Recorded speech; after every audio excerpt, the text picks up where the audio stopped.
Hello दोस्तों, स्वागत है हमारे चैनल ऑनलाइन एजू एरा पर। जैसे कि हमारा कारक का सीरीज चल रहा है, जिसमें हमने 2 वीडियो बना रखा है। ये तीसरा वीडियो है कारक का।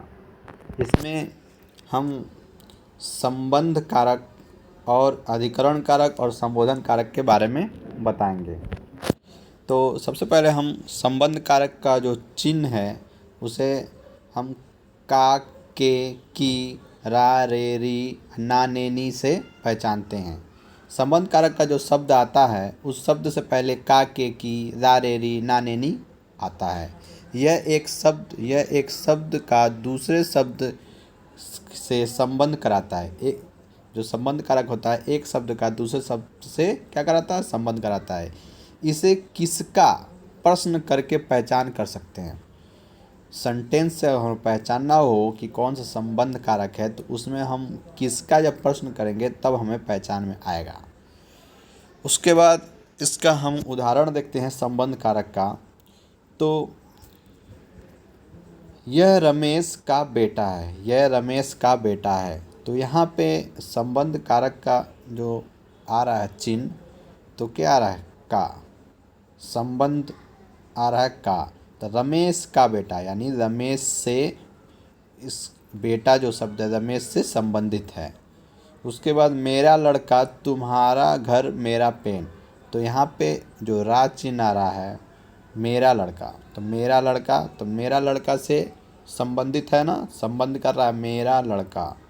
तुम्हारा घर, रा चिन्ह आ रहा है तो इसलिए यहाँ पे संबंध कारक हो जाएगा मेरा पेन। तो मेरे ही पेन से ना, जो जिसका पेन है उस पेन और मेरे से क्या है, संबंध है। तुम्हारा घर, तो उसका जो जिसका घर है तो उसके घर से उसका क्या है, संबंध है। तो ये होता है संबंध कारक। इसी तरह सीता की पुस्तक, जो पुस्तक है सीता की है तो संबंध हो रहा है ना, पुस्तक का सीता से क्या है, संबंध है कि क्योंकि सीता की ही पुस्तक है। तो किसका है, सीता का। ये पुस्तक किसका है, सीता का। लड़का किसका है, तो मेरा। लड़का किसका है, तुम्हारा। पेन किसका है, तो मेरा। रमेश का बेटा है, बेटा है तो किसका बेटा है, तो रमेश का। तो इससे हम बता सकते हैं संबंध कारक को। ठीक है, अब हम देखते हैं अधिकरण कारक। अधिकरण कारक में चिन्ह है में और पर, भीतर, अंदर, ऊपर, बीच, किनारे आदि शब्द आ सकते हैं वाक्य के हिसाब से। इससे पहचानने के लिए हम सेंटेंस में किस में, किस पर, किस पे प्रश्न करके पहचान कर सकते हैं। तो अधिकरण कारक का उदाहरण है, इरफान ने मेज पर पुस्तक रखी। इरफान ने मेज पर, तो यहाँ पे जो पर चिन्ह आ रहा है, पर चिन्ह आ रहा है ना, पर चिन्ह आ रहा है तो इससे क्या हो जाता है, ये हो जाता है अधिकरण। मतलब एक क्राइटेरिया हमें दे देता है कि इसके अंदर इस पर होना चाहिए, जो भी चीज़ हो या कुछ भी हो। उसके बाद सोनम के बैग में लंच बॉक्स है, किस में है, बैग में, तो में आ रहा है। तो पहचान के लिए हम पूछेंगे किस में, तो बैग में। किस पर, तो मेज पर। उसके बाद आता है कुर्सी आंगन के बीच बिछा दो। कुर्सी आंगन के बीच बिछा दो। तो एक क्राइटेरिया दे रहा है के बीच, यानी के बीच कि उसके अधिकरण में है, उसके अधिकार में है। आंगन के अधिकार में क्या है, कुर्सी। तो यहाँ आंगन हमारा आ जाएगा अधिकरण में। महल में दीपक जल रहा है, तो में आ रहा है ना। यहाँ पे पूछ महल में, किस में, तो महल में। मुझ में, तो किस में, मुझ में। शक्ति बहुत कम है, किस में शक्ति बहुत कम है, मुझ में शक्ति बहुत कम है। तो इसीलिए यहाँ पे अधिकरण कारक हो जा रहा है।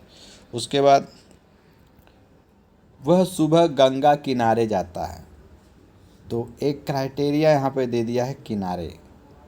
तो किनारे जा रहा है तो एक अधिकरण में, गंगा के ही अधिकरण में है, गंगा से बाहर कहीं नहीं है, गंगा के पास ही है। तो इसलिए क्या हो जाएगा, ये गंगा अधिकरण कारक। कुरुक्षेत्र में महाभारत का युद्ध हुआ है। कुरुक्षेत्र में तो किस में महाभारत को हुआ तो कुरुक्षेत्र में हुआ, तो इसलिए ये अधिकरण कारक है। अब देखते हैं संबोधन कारक।